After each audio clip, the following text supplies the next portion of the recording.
கூட பிறந்த தங்கச்சி கால்ல விழுந்து கதறிட்டு இருக்கா. அப்ப கூடவா உங்க மனசு இறங்கல? பண்ண தப்புக்கு தான் சாரி சொல்றோம், என்ன தண்டனை கொடுத்தாலும் ஏத்துக்கிறோம். அதுக்காக தேவியை தண்டிச்சிடாதீங்கன்னு அவங்க யாருக்காக பேசுறாங்க? உங்க மனைவிக்காக தானே பேசுறாங்க. நீங்க காதலிச்ச உங்க தேவிக்காக தான் பேசுறாங்க.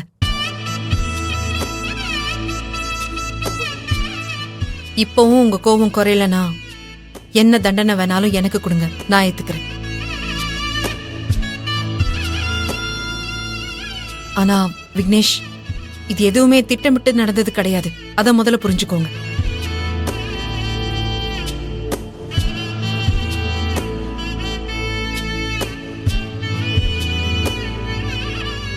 ஒரு விஷயத்தை யோசிச்சு பாருங்க.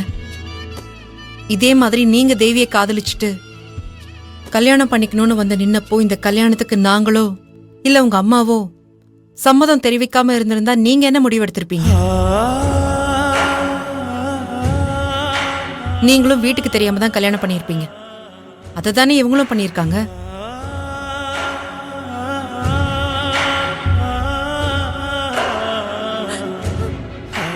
அதுக்காக இவங்க பண்ணத நியாயப்படுத்தல. அவங்க சூழ்நிலையில இருந்து யோசிச்சு பாருங்கன்னு தான் சொல்றேன். இருந்தாலும் அவங்க பண்ணது தப்புதான்னு உங்க காலில் விழுந்து மன்னிப்பு கேட்டும் நீங்க மாறாம உங்க பொண்டாட்டியையும் அவ வயித்துல வளர்ற குழந்தையையும் தண்டிக்கணும்னு நினைக்கிறீங்களே. விக்னேஷ், இப்ப கூட நான் உங்களை வற்புறுத்தியோ இல்ல கட்டாயப்படுத்தியோ இங்கிருந்து கூட்டிட்டு போகணும்னு விரும்பல. நீங்க மனசு மாறி வரணும். தேவி மேலேயும் உங்க குழந்தை மேலேயும் இருக்கிற பாசத்துல நீங்க மனசு மாறி வருவீங்கன்னு தான் நம்பி வந்தேன்.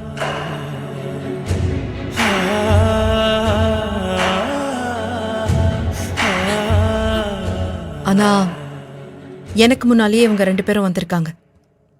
புரிஞ்சுக்கோங்க விக்னேஷ், வாழறது ஒரே வாழ்க்கை. எல்லாரும் சந்தோஷமா வாழ்ந்துட்டு போலாம். தேவியோட கண்ணு கோவில் வாசலே தான் பார்த்துட்டு இருக்கு. உங்களை தான் அவ எதிர்பார்த்துட்டு இருக்கா. விக்னேஷ், நீங்க வரணும். கண்டிப்பா நீங்க வரணும்.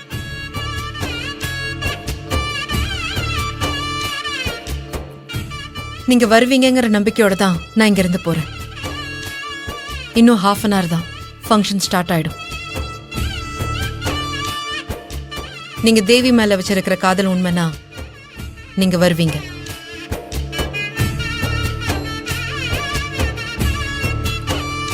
ஷாலினி, போலாம் வா.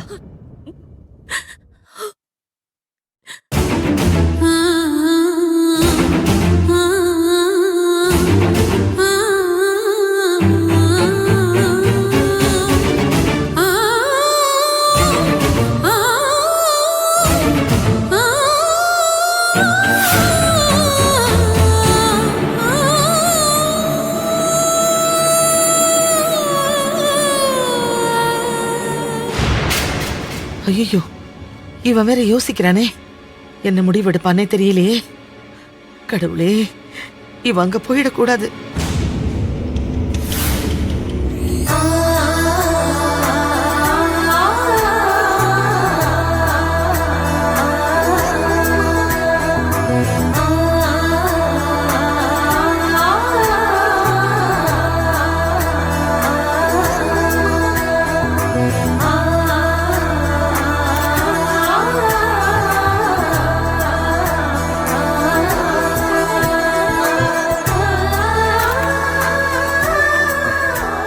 ஆமா, பாத்து போமா.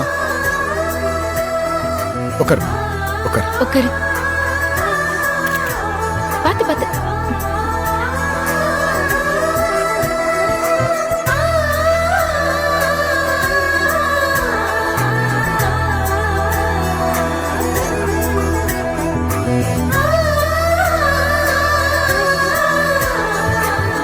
ஏம்பா மூர்த்தி, இங்க வாப்பா.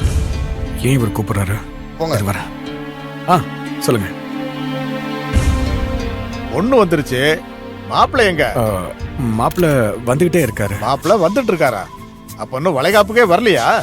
இவ்வளவு நேரமும் கோயில்ல இருந்த மாதிரியே பேசிட்டு இருந்தீங்க. அது ஒண்ணும் இல்லப்பா, மாப்பிள்ளை திடீர்னு அவசரமா வெளியூர் போக வேண்டிய வேலை இருந்துச்சு. இதோ இப்ப வந்துருவாரு. நல்ல காரியம் ஆரம்பிக்கிற நேரத்துல அத பத்தி பேசி அவர் இன்னும் வரலன்னு சொன்னா சரியா இருக்காதுல்ல, அதான் சொல்லல. நம்ம சம்பிரதாயத்தை ஆரம்பிச்சிடலாம். அவரும் கொஞ்ச நேரத்துல வந்துருவாரு. நீங்க போய் உட்காருங்க. சரி, போங்க. பெரியப்பா ஒரு என்னடா பெரியப்பா மாப்பிள்ள வராம இப்படி பெரியப்பா ஆரம்பிக்கிறது. அதெல்லாம் ஒண்ணு தப்பில்ல. கொஞ்ச நேரம் இவங்க வாய் அடைக்கிறதுக்கு வேற வழியும் இல்லடா. மாப்பிள்ள வரும்போது பக்கத்துல உட்கார வச்சிடலாம். நீ போய் கயல் வராளான்னு பாரு, நான் இவங்களை சமாளிச்சுக்கிறேன். நீ போ. சரிங்க பெரியப்பா. போ. டேய் ஆறுமுகம், நீ ஒண்ணு பண்ணு. சமையல் கட்டுக்கு போய் எல்லாம் ரெடியா இருக்கான்னு போய் பாரு. நீங்க என்னதான் சமாளிச்சாலும் இன்னைக்கு அந்த கயல் குடும்பம் அவமானப்பட்டு நிக்க போறது உறுதி. என்ன ஆனாலும் அந்த குண்டு பொம்பளை அவ புள்ளைய இங்க அனுப்ப மாட்டா. அவனும் இங்க வளகாப்புக்கு வரமாட்டான். கடவுளே, கையல் பேசிட்டு வரேன்னு போயிருக்கா. என்னாச்சோ ஏதாச்சோ ஒன்னும் புரியலையே. அங்க ஏதாவது பிரச்சனையான்னு கூட தெரியலையே. மா ஆ? என்னம்மா வந்தவங்க எல்லாருமே தேவி கிட்ட மாப்பிள்ளைங்கன்னு கேட்டுக்கிட்டே இருக்காங்கம்மா. என்னாச்சுமா? கையில ஏதாவது ஃபோன் பண்ணாளா? இன்னும் இல்லடா. நானும் கையில தான் எதிர்பார்த்துட்டு இருக்கேன். போன இடத்துல என்னாச்சோ ஏதாச்சோன்னு ஒரே பதட்டமா இருக்கு. ஏதாவது பிரச்சனையா இருக்குமோ? மா ஒருவேளை மாப்பிள்ள வரமாட்டேன்னு சொல்லிட்டாரா? ஐயோ, அப்படி சொல்லியிருந்தா வந்தவங்க முன்னாடி ரொம்ப அசிங்கமாயிடுமேமா. அம்மா அதை தாண்டி தேவி மனசு ஒடிஞ்சிருவாமா. அவளை சமாதானப்படுத்தவே முடியாது. டேடி, அப்படியெல்லாம் எதுவும் ஆகாதுடா. கையல் ரொம்ப நம்பிக்கையா சொல்லிட்டு போயிருக்கா. எப்படியாவது மாப்பிள்ளைய சமாதானப்படுத்தி கூட்டிட்டு வந்துருவா. வந்தா சந்தோஷம்தான்.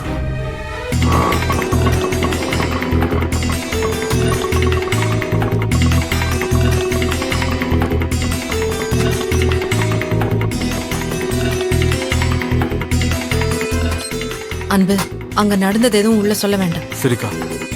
விக்னேஷ் வருவாருங்கிற நம்பிக்கையை மட்டும் தேவிக்கும் அம்மாவுக்கும் கொடுப்போம். சரியா? வாங்க போலாம்.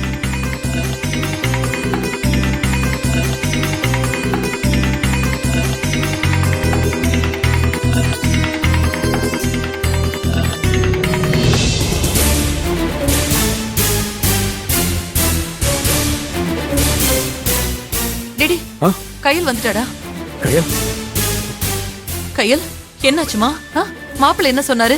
சம்பந்தி அம்மா மனசு மாறிட்டாங்களா? வளகாப்புக்கு வரேன்னு சொன்னாங்களா?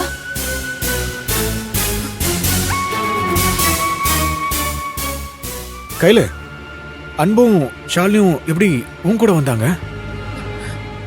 அண்ணா, நானும் ஷாலினியும் வேதவழி அத்தை வீட்டுக்கு போயிருந்தோம். டேய், நீங்க எதுக்குடா அங்க போனீங்க? டேய், ஏன்டா இப்படி பண்றீங்க? ஏற்கனவே உங்களாலதான் பிரச்சனை. திரும்ப நீங்க அங்க போய் என்னடா பிரச்சனை பண்ணிட்டு வந்தீங்க? யாரு கேட்டுட்டா நீங்க அங்க போனீங்க? அம்மா மாமா, ஒரு நிமிஷம் இருமா. என்ன நடந்துச்சுன்னு தெரியாம நீ பாட்டுக்கு கோவப்பட்டு பேசாத. இல்ல, இவங்க பிரச்சனை பண்றதுக்காக அங்க போகல. அவங்களால வந்த பிரச்சனைய அவங்க சரி பண்றதுக்காக தான் அங்க போயிருக்காங்க.